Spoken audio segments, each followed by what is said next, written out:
Let's dive into just some regular ghost stories. So there is a young girl and she goes to her grandma's house and she sees a picture of this lady in a picture frame and she points to it and she says, "Who is that?" And the grandma says, "Well, that's my mom, your great grandma." And she said, "Well, she comes and stands by my Barbie house every night and watches me sleep." Second story. This man is working at a clothing store, and this building that they're in is very, very old. It has lots of history, but never any really bad history, just history. So this guy is working, and an older man walks in one day, and he says, "Hey, do you ever see the kids running around?" And he says, "No, not normally." And he was like, "Okay," and just walks right out. So the guy doesn't think too much of it. A few weeks go by and they're having this big celebration, so they're getting lots of balloons filled up. So this guy was the manager, so he would do a little bit of all of it. So they're getting ready for the celebration and they put the balloons in this back area, which was the kitchen. And then he would go upstairs where he would do the bookkeeping. So he was all around this entire building. And he goes up to do some bookwork late at night, and all of a sudden the door opens and this little balloon just starts walking towards him. Nobody's holding it, but the balloon is definitely being held by someone's hand. It's not just bobbing up and down like it would, like bouncing up with the ceiling fans and stuff. No, somebody is actually carrying this in. And the height of the balloon and the height of where the string ended would have been perfect for a little child. He says nothing actually scary happened after that. It was just very peculiar. And then the balloon stopped right in front of him. And then the door pulled shut. And he never had an experience after that. I want to know who that man is that walked in that said, "Have you seen any children here?" I want to know what he knew. And if you have spooky stories, drop them in my comments. I would love to put them out here. There are so many. I'm trying to get through them. There's just a lot of great stories that come through each day. The Moon-Eyed People are one of the scariest tales to come out of the Appalachian Mountains. And this legend goes all the way back to when the Cherokee Indians first settled in what is now the Appalachian Mountains. When they first came to the area, they said that it was inhabited by pale, short people with big eyes that only came out in the dark. They talked about how they were incredibly sensitive to sunlight, though they could come out in the daytime if they wanted. They very rarely did so. Now, these people were sometimes depicted with beards, but for the most part, they were almost nearly hairless, very short in stature, with immensely big eyes, described with having no whites to the eyes. Their eyes were almost completely blacked over. Now, the Native Americans that moved into the area said that they could not get along with them, and they eventually came into a big war with them. And all I can imagine when they described them is the monsters from the movie The Descent. If you guys have ever seen the movie The Descent, I actually grew up about an hour and a half away from where that movie took place at, and that's what exactly they described, because after this giant Native American Moon-Eyed People war, they supposedly fled into the deep caves of the Appalachian Mountains. Now, here's a map depicting the cave systems in North America compared to the missing people in North America. These maps can almost be perfectly laid down on top of each other, and I can't help but wonder if the Moon-Eyed People are not responsible for some of the phenomenon we hear about in the Missing 411 documentary series. These people would essentially be able to see perfectly in the dark, and many Appalachian tales could be tied back to them, such as hearing whispering in the woods at night, whistling at night, but not being able to place where it came from. I grew up in East Tennessee, and you would find these little pinholes that would lead down to these giant caverns. So if they are talking or communicating down there, the noises actually might be carrying up to you walking around out in the middle of the woods. That's why you would never be able to find where this disembodied voice is coming from. Cavers have gone deep, deep, deep in these caves and found bedding, stolen food, just different items way back in these caves where no regular person should ever be at. These are expert cavers getting back here. A hermit or a homeless person shouldn't be able to navigate these caves without professional equipment. But if you've seen the movie The Descent, you see how those guys can kind of crawl around on the ceilings, the walls, and they can see perfectly good in the dark, and almost kind of like a bat. Now, the things that I think of next, when we always talk about pop culture tells us truth kind of in front of us, is I think about Gollum from Lord of the Rings, and how that's exactly where they originally found him in The Hobbit. He was in the caves. He could see in the dark just fine. You know, he would go off noises and smells, and he was essentially like this cave person. That is exactly what I picture when I hear about the Moon-Eyed Peoples.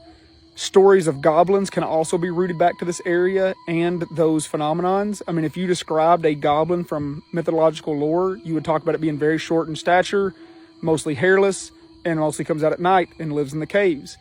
These stories are so creepy on how interlaced they are, but I can't help but tie that missing 411 phenomenon back to it. And a lot of people say that Native Americans, the Cherokee, might have actually experienced another war with a different Native American tribe. And I hate it when historians do that. Historians always take a civilization and they document everything they say as true fact. But when they say something that doesn't fit the narrative or doesn't fit what we would consider normal, and it kind of falls in the realm of supernatural, they all of a sudden want to claim that it's not real. It was a fairy tale, or, oh, they just misunderstood something. You know, we have thousands of records of Native Americans having wars with each other.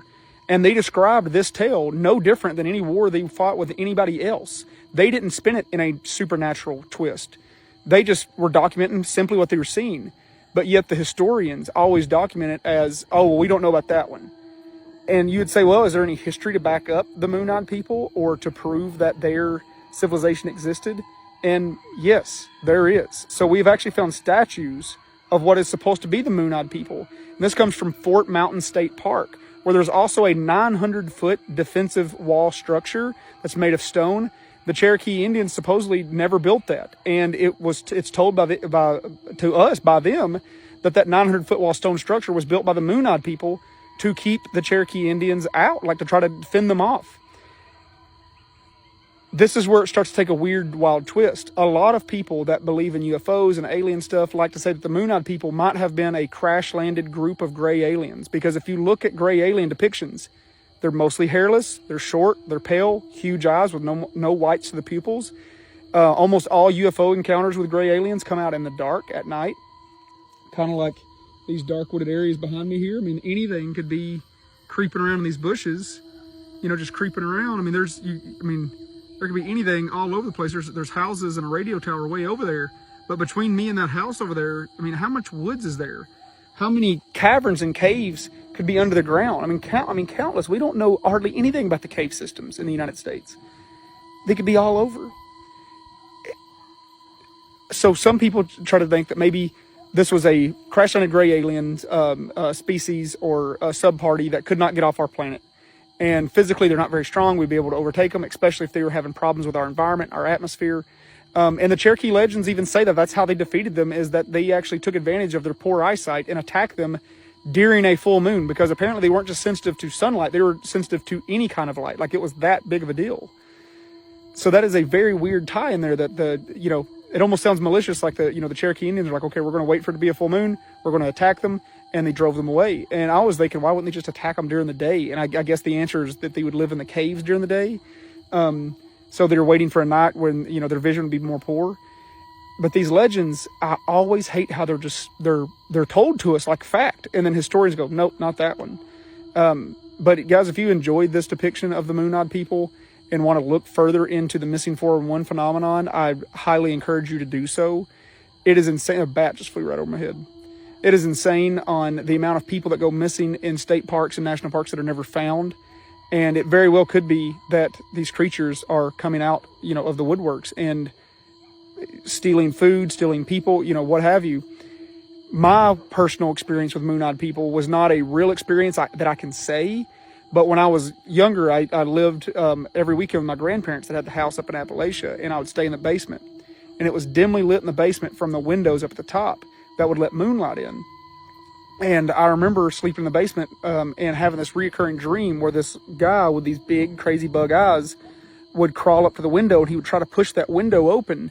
And I would wake up from him doing that, and I would scream, and I would wake up and be back actually awake. And I can't help but wonder if that reoccurring dream, I wonder if that was a dream or was that really happening? I don't know. And I've kind of told myself that was just my mind playing tricks on me.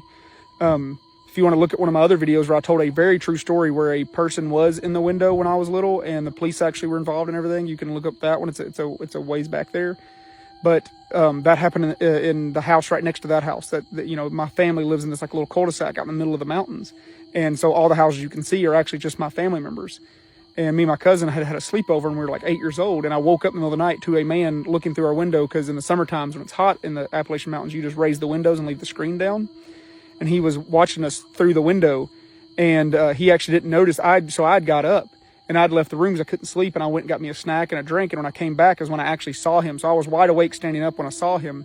I screamed. He looked at me and he ran away. My family got involved, and they found him 3 days later, out in the woods. It's a really wild story. Anyhow, I did a deep dive on that and what happened and the experience and how it affected me for a long time afterwards. But Hope you enjoyed this. If you guys want to follow our podcast, it's called Matt from Nomads on Spotify and Apple.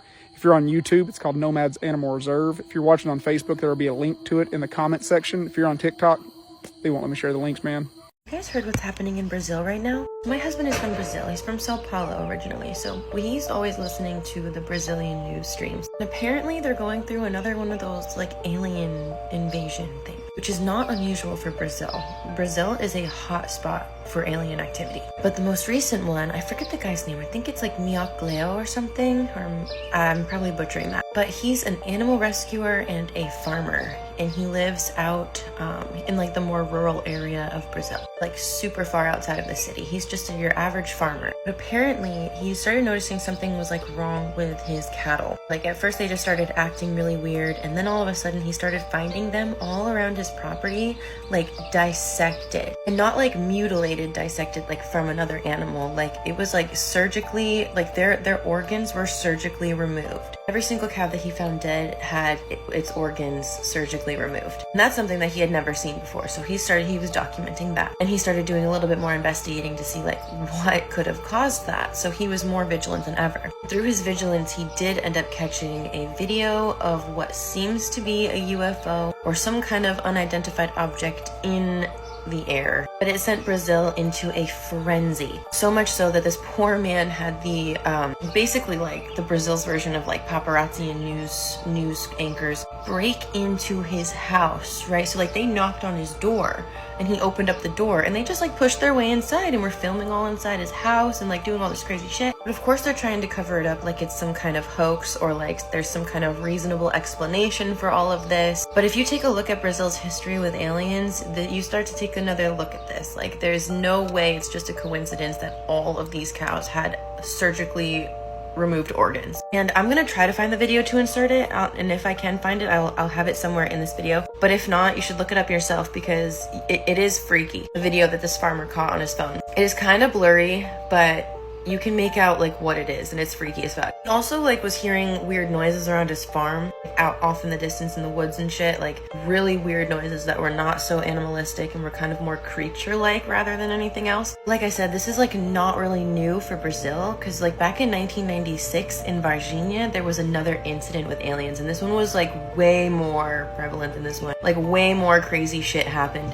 So this happened like in the middle of Minas Gerais, and they started to see a bunch of UFOs in the sky and a bunch of bright lights and shit. Then it gets even weirder because there were these two girls who were walking out late at night, and they claimed to have seen a like small gray figure hunched over with glowing red eyes. They said it was unlike anything that they had ever seen before in their lives. It had like oily skin, big red glowing eyes, and an enormous head. So they did what any other girls would do and ran the fuck out of there. They got out of there as fast as they could. Then rumors started to spread that military vehicles had arrived in the area. Stories started circulating that the creature had been captured. Then there were claims that more than one had been recovered. Needless to say, the story just kept growing larger and larger every single day. So then of course the military concluded that there was no alien activity, and those two girls just saw a homeless man crouched in the corner by a dumpster. Just completely writing off their whole experience and calling it all a hoax, basically. But the locals know the truth, and they're trying to hide it, of course. That's not even the very first alien encounter to ever happen in Brazil. If you want to talk about the very first one, we gotta go back to 1977, or at least the first documented one, I believe. This incident happened to a small island community called Colores, but unlike most of these stories where it's just like, you know, seeing lights and hearing things and seeing UFOs and just like seeing little things, this community claimed to have been attacked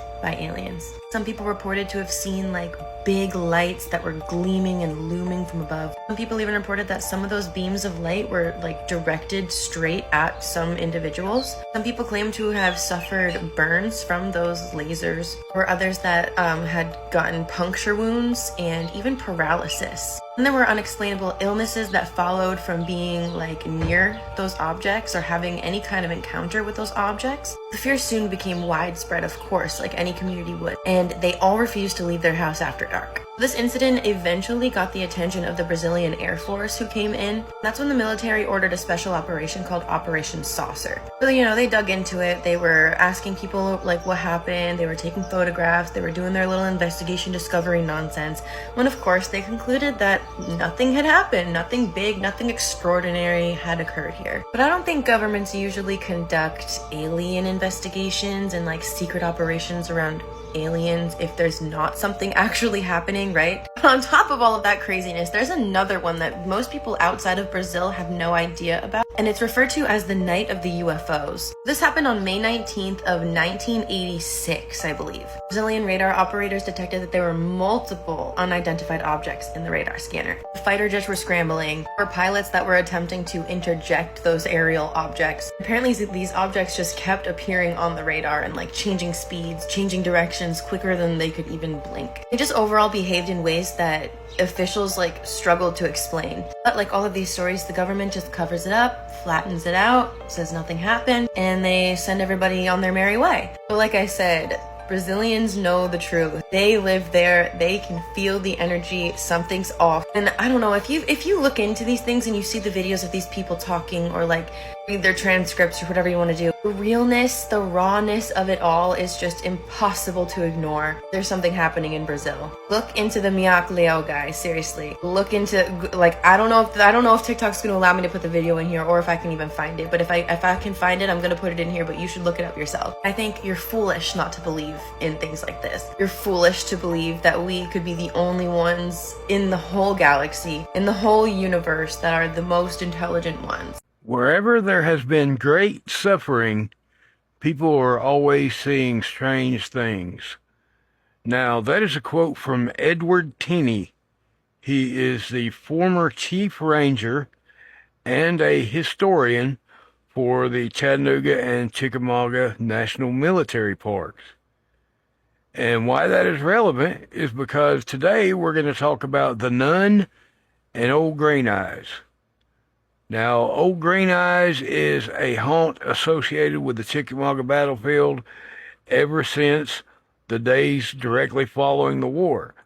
And I'm going to tell you one of the first stories that I ever heard was from a battlefield nurse, where she was actually a nun, and the casualties were so great at Chickamauga, it was the second most gruesome battle of the entire Civil War, casualty-wise. So there was a lot of cleanup to do. There was over 34,000 lost at the end of it. Anyway, these nuns had volunteered to help tend to the soldiers, the fallen soldiers on the battlefield. And as this nun was doing this one night, she got separated from the group of other nuns, kind of all to herself, and she saw this creature. Now, it was tall and thin, and the biggest feature of it was these luminescent green eyes. But it was hovering over the fallen soldiers. Well, at first she couldn't really make out what was going on, but let's just say they were doing some really gruesome, depraved things is what was going on. And that was the first sighting, really. This happened the day after the battle. So the battle happened on the 19th and 20th. This report came in on the 21st from a nurse that was tending to him. Now we're going to get back to Edward Tenney, because Edward Tenney, the former, chief ranger, had his own experience.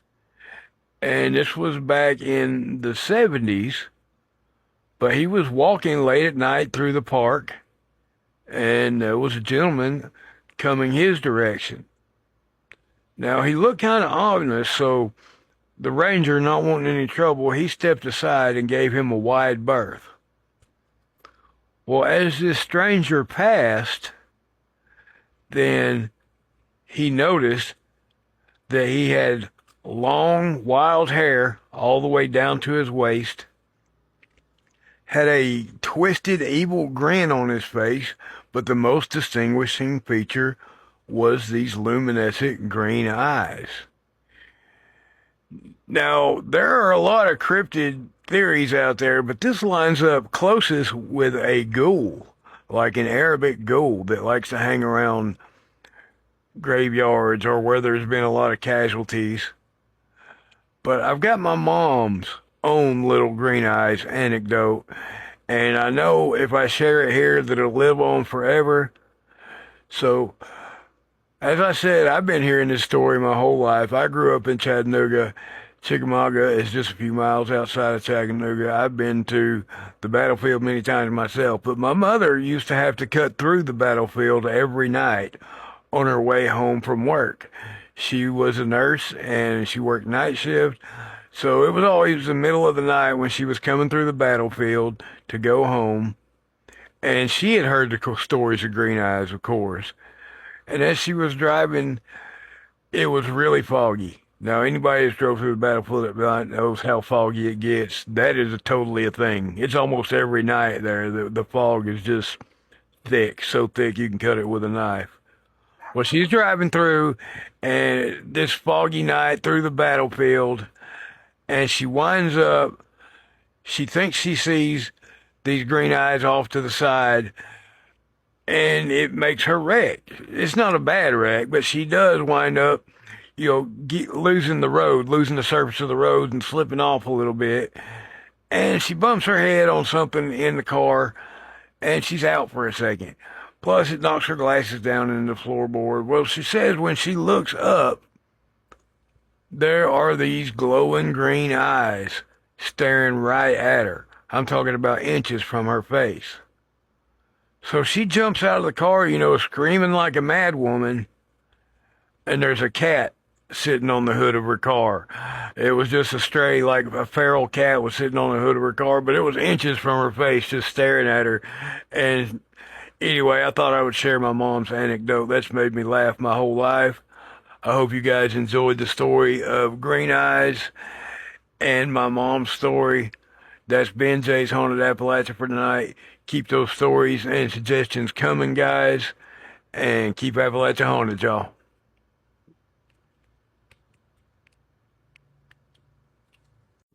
Welcome to Witching Hour Whispers. Did I catch you scrolling, or are you awake in the middle of the night?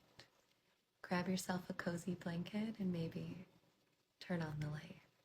Our scary story tonight comes from the Appalachian Mountains and from a Reddit user named Blues with Beer. He writes, I'll make a shorter story from a longer one involving sensitive auras.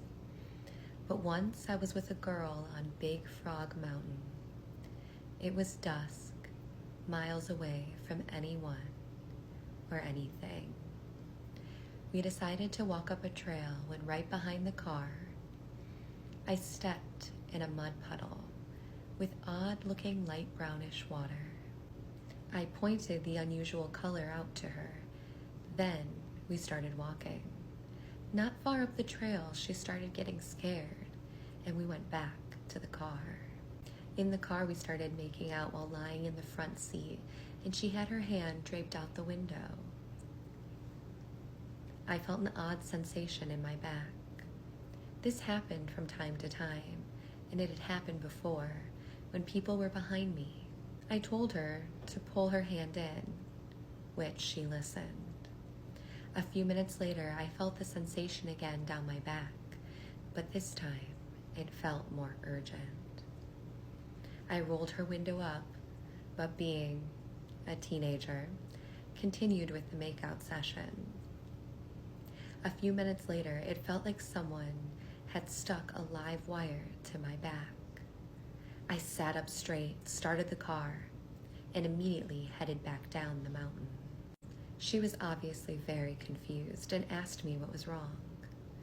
I replied that I didn't know, but something was wrong somewhere. We went back to my parents' house and was assured by them the family was all okay.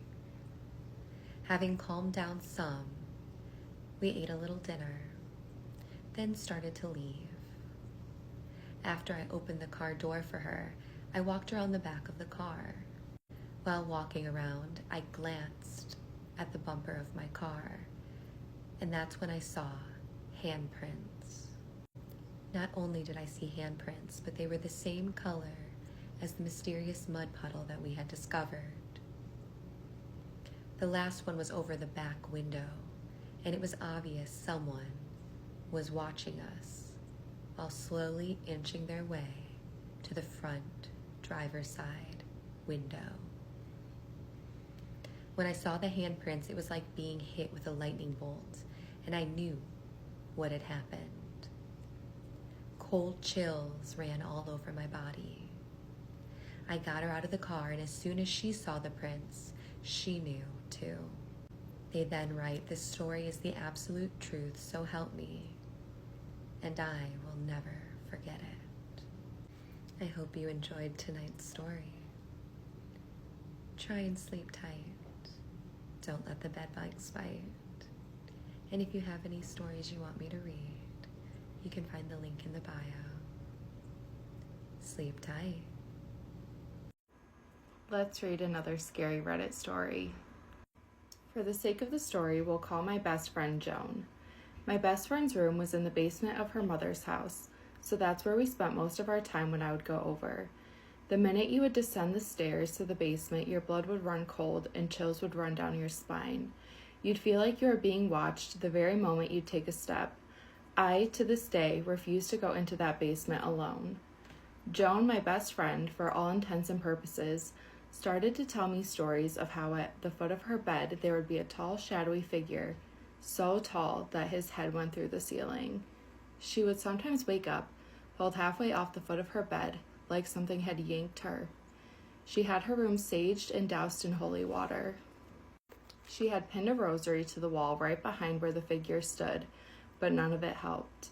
Of course I believed her, but I wasn't sure if maybe there could be any other explanations until one night when I spent the night. We slept on the couches in the main room of her basement. It was just like any other sleepover. We played video games, watched movies, the usual, and then fell asleep. I woke up around 3 or 4 a.m. to something standing over me. The best way I can describe it, super tall and shadowy. The next time I came over, I offered to bring in my Ouija board. If something happened, cool. If not, oh well. So we set up in her basement, discussed the rules, and started. At first, not much happened, but we were patient. Then we started getting responses.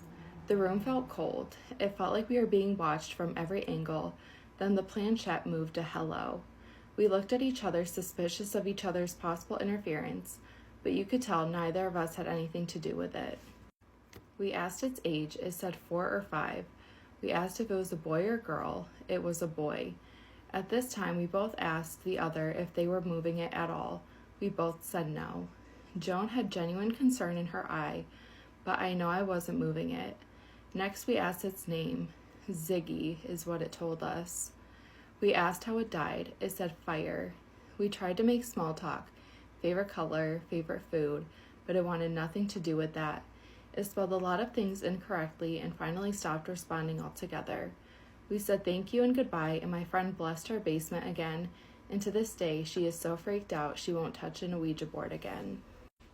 After some further research, it said the letter Z in children's personas, along with misspelled words, are common patterns when speaking to demons, which freaked us out enough, but we got talking with someone who was also very into the paranormal, and she reminded us of something that completely went over our heads. Spirits can lie too. Whatever we talked to that day likely wasn't telling the truth, and there probably was never a little boy named Ziggy. Many of you have talked about the eeriness of this hotel and that I need to cover the ghosts there. Welcome to Haunted US, where we are exploring the ghosts, cryptids, and mysteries of every state. Today, we are focusing on Arizona and in particular, the Gadsden Hotel of Douglas. This hotel has so many spirits attached to it. It's beautiful with a Tiffany-style stained glass window, marble staircase, marble pillars, but the basement is something totally different. A much less innocent vibe. It was the private bar where ladies of the night used to work. One even had her own room down there. And they are still said to haunt the basement. They are definitely not the creepiest thing down there. The basement is known to be home of headless cowboys that wander that maze of a basement. This whole hotel is haunted. They literally have 2 binders up front of guest experiences. And every hotel has their bedeviled room. The Gadsden, that is room 333. In this hotel room, a young boy actually fell to his demise from the window. People think that this may be connected to the spirit of a boy that is seen there very often, who comes up to guests, asks to hold their hand. As he leads them away, all of a sudden, he just disappears. The young woman also took her own life in that room. And there is a spirit known as the Grumpy Grandpa, who is an older man who had a heart attack there.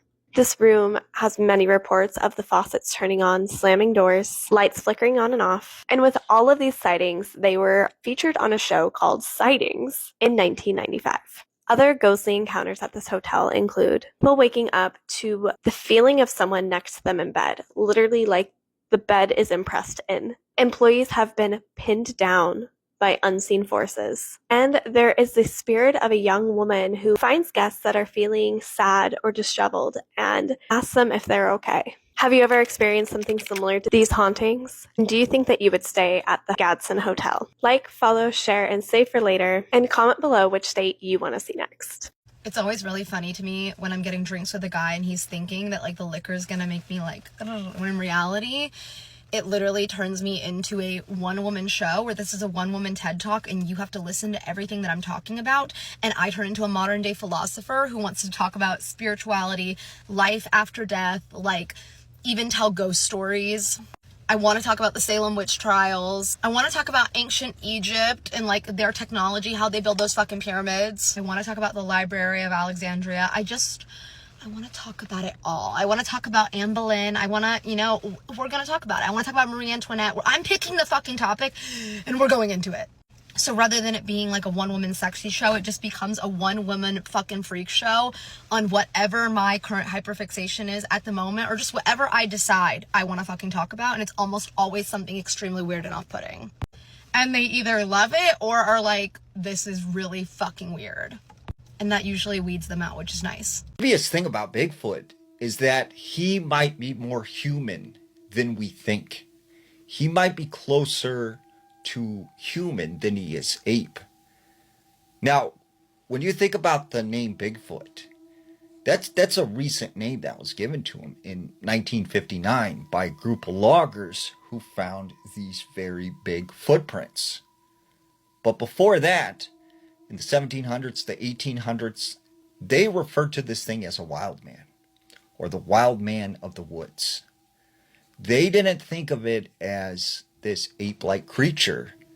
It was some sort of human-like animal that lived in the woods. Now, there was this very famous book that was written in 1930 by a woman in the Yurok Native American tribe. Her name was Lucy Thompson, and she describes Bigfoot in a very interesting way because she describes him as being more human-like.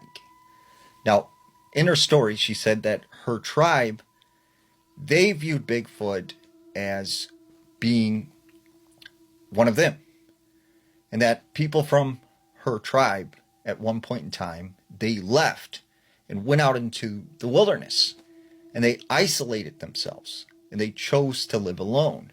And over time, they became more animal-like. And they even began to lose the ability to speak their language.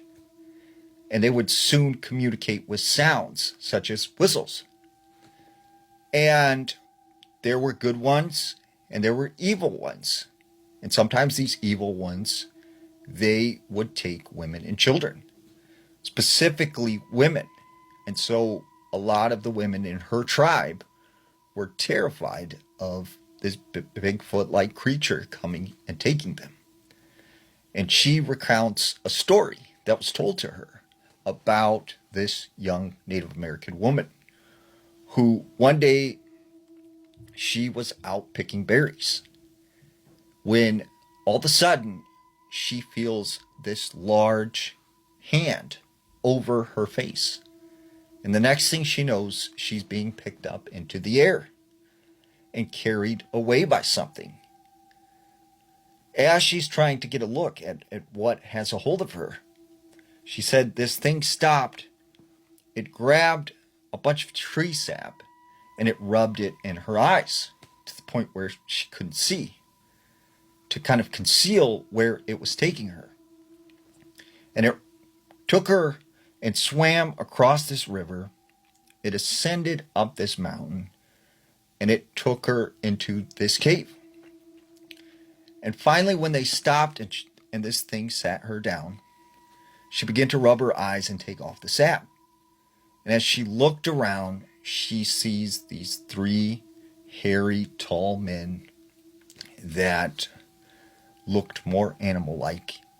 They communicated by sound. They didn't speak her language. But she said over and over to them again, "Please let me go back to my village. Please let me leave." She said they simply shook their head as if they understood her. Now, for a whole year, she lived with these 3 creatures.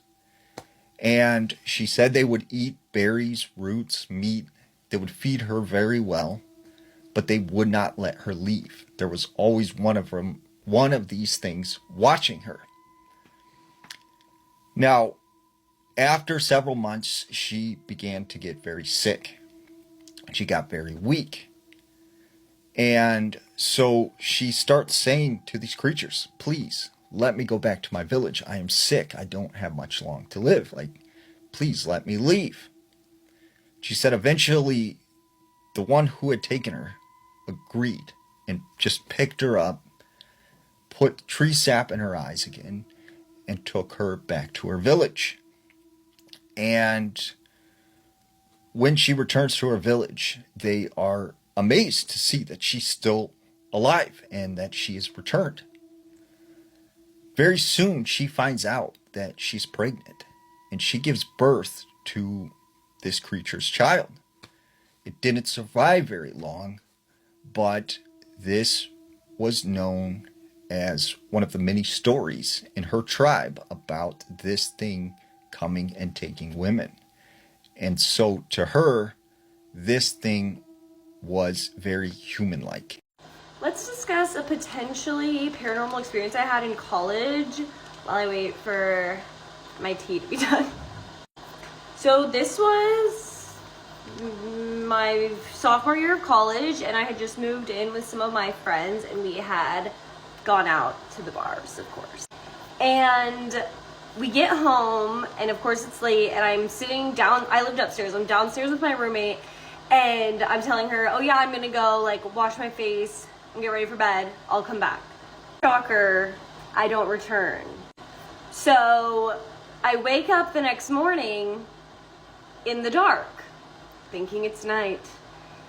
And then I can see clothes above me. And I come to the realization I am in my closet with the door closed underneath the hanging clothes, sleeping. This in and of itself is very strange, but I'm scared of the dark, so I would not be in the closet. And why would I be in the closet? My bed, hello. So I'm okay, I open the door thinking it's the night. No, it's broad daylight, sun shining in my room. I'm what is going on here? I must have thrown up in my bed, or something's wrong with my bed. I pan the room, my bed, literally the sheet pulled over for me to climb inside and get cozy. So I'm boggled. Why am I in the closet with the door closed, asleep? It's very odd behavior. Well, I go downstairs and talk to my roommate, and I'm dude, what? I was going up to get ready for bed. What happened? She said I went up there and that she heard a loud bang, assuming that was my closet door closing me in. And then that was it. I never came back down. She thought I went to bed. What the heck is that? So yeah, this is all very odd behavior, and I will say college was time for me. I wasn't always in the best mental state. And at this time, I had just started getting really into ghost podcasts and stuff. I literally think I fell asleep listening to Two Girls, One Ghost. If you know, you know. Every night. So was this very strange drunk behavior that nothing similar has ever occurred again? Or was this like a ghost? I literally don't know. I think it's so weird. I feel like it was paranormal just because I have never done anything like that ever, like no matter how drunk I've ever been. I've never done that. I'm scared of the dark, okay? Your girl, she's a flower. She's sensitive and she's scared. Yeah, so let me know your thoughts on the closet mystery of sophomore year. A 20-year-old pilot in his plane disappeared over Australia's Bass Strait, but right before he did, he radioed into air traffic control. And what he said is one of the most disturbing things I have ever heard. Melbourne, aircraft here, pausing and somebody again. It is pausing, and it's not an aircraft. Go ahead, Melbourne.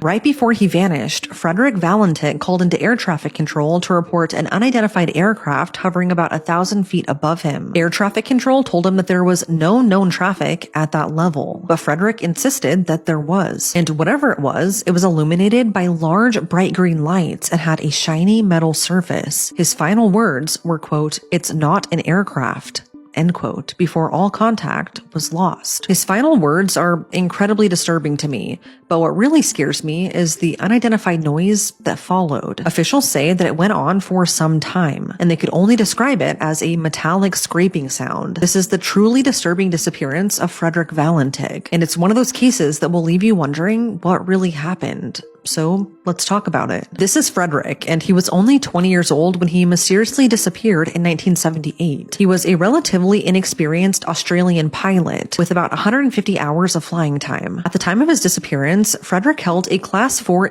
So listen to me. instrument rating, which basically means that he was able to solo fly at night, but only under good weather and visual conditions. He struggled academically, which unfortunately continued into his pilot career. He was a member of the Australian Air Force Cadets, and he was so determined to make a career in aviation that he started studying part-time to become a commercial pilot. But like I said, academics was not really his strong suit. On 2 separate occasions, he failed all 5 commercial license examination subjects, and even just 1 month before he disappeared, he failed 3 more tests in relation to getting his commercial pilot's license. So needless to say, he was struggling, but like I said, he was able to fly solo, and that part seemed routine for him. I don't know if this has to do with him just being young or not doing well on aviation tests, but on more than one occasion, he was involved in flying incidents. For example, one time he flew into a controlled zone in Sydney, and for that he received a warning. But then 2 other times, he deliberately flew into a cloud, which I guess isn't allowed and is very bad to do. For these 2 offenses, officials were actually considering prosecuting him, but they never got the chance to. This brings us to October 21st, 1978. It was just a little after 6 p.m. when Frederick fueled up his Cessna 182 light aircraft. He took off from the Moorabbin Airport in Melbourne for what should have been a routine flight across the Bass Strait to King Island. He submitted his flight plan, which would take him across the Bass Strait, over Cape Otway, and like I said, eventually to his final destination, King Island. This trip should have been around 140 miles, and the flight plan estimated that it would take about 41 minutes to Cape Otway, and then another 28 to King Island at an altitude of around 5,000 feet. Frederick told flight officials that he was picking up 4 of his friends, and he even brought with him 4 extra life jackets. But he also told other officials that he was just taking a trip to catch crayfish. What the real reasoning was for this trip, no one knows. As he took off, he established 2-way radio communications with Melbourne Flight Service Unit, otherwise known as FSU, and initially things were going good. He was a bit nervous because the Bass Strait is notorious for being a super challenging and sometimes dangerous body of water, which separates mainland Australia from Tasmania. But on this specific evening, the weather was super good and there were no real concerns. But at around 7:06 p.m., Frederick radios into FSU, and what he says is incredible incredibly disturbing. According to Frederick, an unidentified aircraft was following him at 4,500 feet, to which FSU responds that there was no known traffic at that level other than him. But Frederick insists that there was something, that he could see a large unknown aircraft which appeared to be illuminated by 4 bright landing lights. He told FSU that he was unable to confirm its type, but he said that it passed about 1,000 feet overhead and was moving at incredibly high speed. After they go back and forth on the radio, Frederick says that the aircraft was now approaching him from the east. Now, keep in mind, as he's describing all of this, FSU still can't see anything on their radar. To them, it looks like Frederick is all alone up there. A little while into this conversation, Frederick says that he's beginning to have engine problems, and when asked to describe or identify this unknown aircraft, Frederick said, quote, "It's not an aircraft," end quote.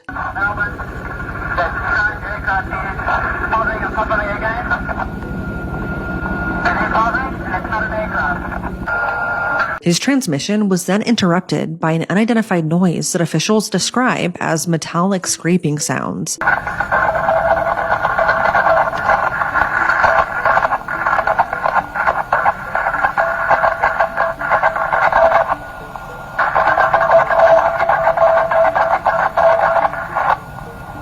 After this, all contact was lost and Frederick vanished. Neither he nor his plane made it to his final destination, King Island. Needless to say, a massive search was conducted pretty much right away, and it involved multiple aircrafts by sea and air. It was pretty intense and encompassed over 1,000 square miles, but absolutely no trace of Frederick or his plane was found. The search officially ended just 4 days later, and everyone was left so confused about what really happened to him. His disappearance was investigated by the Australian Department of Transport, or DOT, and they were unable to determine the cause. They didn't know if there was some sort of mechanical issue with the plane, but all they could say was that this event was presumed fatal for Frederick. This case, though, gained national and international attention, mainly because of Frederick's last call, and the fact that at this point in time, this was the biggest aviation mystery since Amelia Earhart. Theories started circulating, and one in particular really stuck. The biggest theory, especially by locals, was that Frederick was abducted by aliens, and that the unknown aircraft above him was really a UFO. What didn't help this theory was that shortly before and after his disappearance, on that same night, so many residents of Australia reported seeing a UFO. I guess several residents reported seeing an erratically moving green light in the sky, which also kind of aligned with what Frederick said he saw right above him. So this is obviously very concerning and creepy. But something that could offer an explanation is that according to the Mount Stromlo Observatory in Australia, on the night of Frederick's disappearance, there was a meteorite stream. It was incredibly active, with about 10 to 15 sites per hour. So this could very well be what residents and even Frederick saw that night. Trying to play devil's advocate, because I personally do believe in aliens, or at least some other life form out there. And I do think it's weird that he described this aircraft as shiny and metallic with big green lights. But I also fully agree that what the locals saw that night was realistically the meteorite stream. But the deeper into this investigation authorities went, the stranger it got. Because according to Frederick's dad, Frederick was reportedly a strong believer in aliens and UFOs, and he was pretty worried about being attacked by them. And then enters Frederick's girlfriend, Rhonda. Now, according to Rhonda, just 6 days before he disappeared, Frederick talked about the possibility of a UFO taking him away. Pretty strange, right?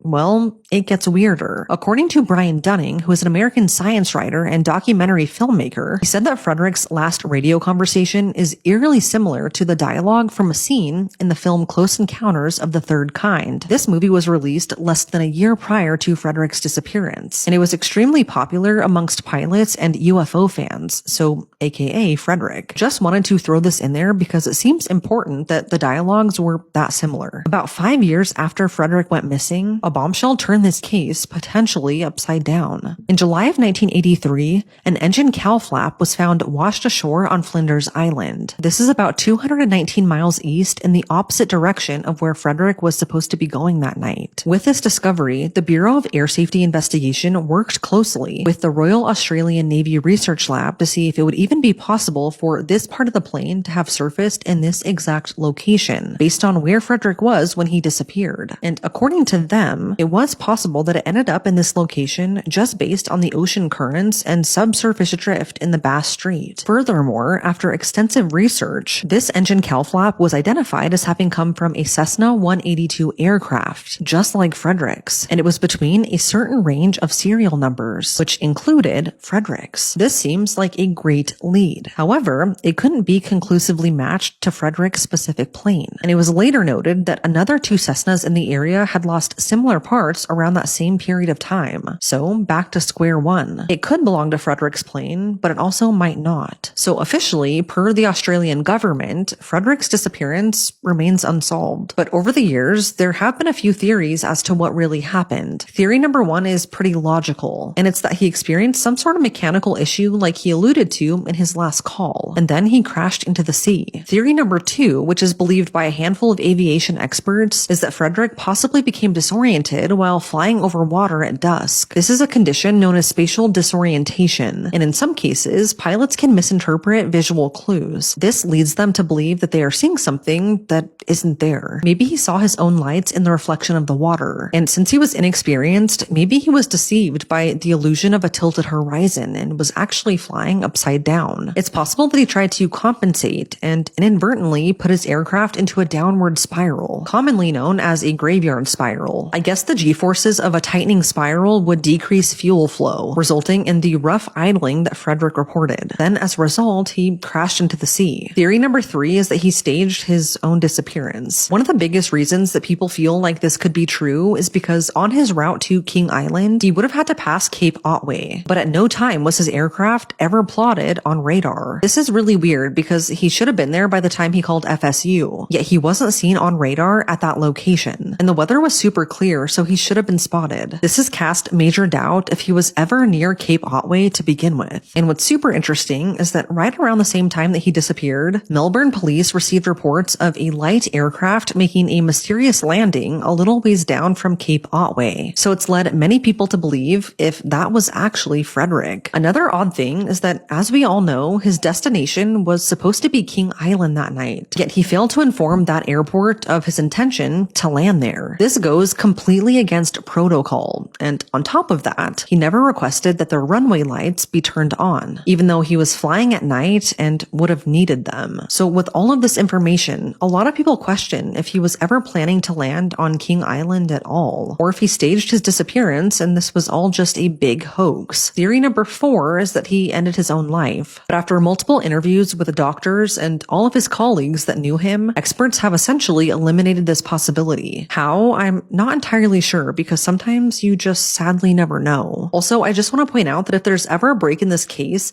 and it ends up being confirmed that the engine cowl flap that was found belonged to Frederick, the theories of this being a staged disappearance or him being abducted by aliens would be proved wrong. This leads me to my very last theory, that Frederick was abducted by aliens. So along with all of the odd information that I mentioned earlier, Brian Dunning, who is the American science writer, he believes that it's entirely possible that Frederick knew the movie Close Encounters of the Third Kind and wanted to recreate it. Since it was a super popular movie and the dialogues were pretty similar, he thinks that Frederick went out and tried to recreate that specific scene for fun. That he deliberately tried making his aircraft fly in a circular pattern to give the radar guys something to see. And then he became disoriented and accidentally crashed into the water. This is definitely a legit possibility, with him having been obsessed with aliens and UFOs prior to his disappearance. I don't know, guys. What do you think? I want to believe that the simplest answer is probably the correct one, but I just don't know. His last conversation is absolutely terrifying to me because either way, that was the very last time that he was alive. Something happened to him out there. We just don't know exactly what. But it's now been 48 years, and whatever really happened to Frederick that night in the sky remains a mystery.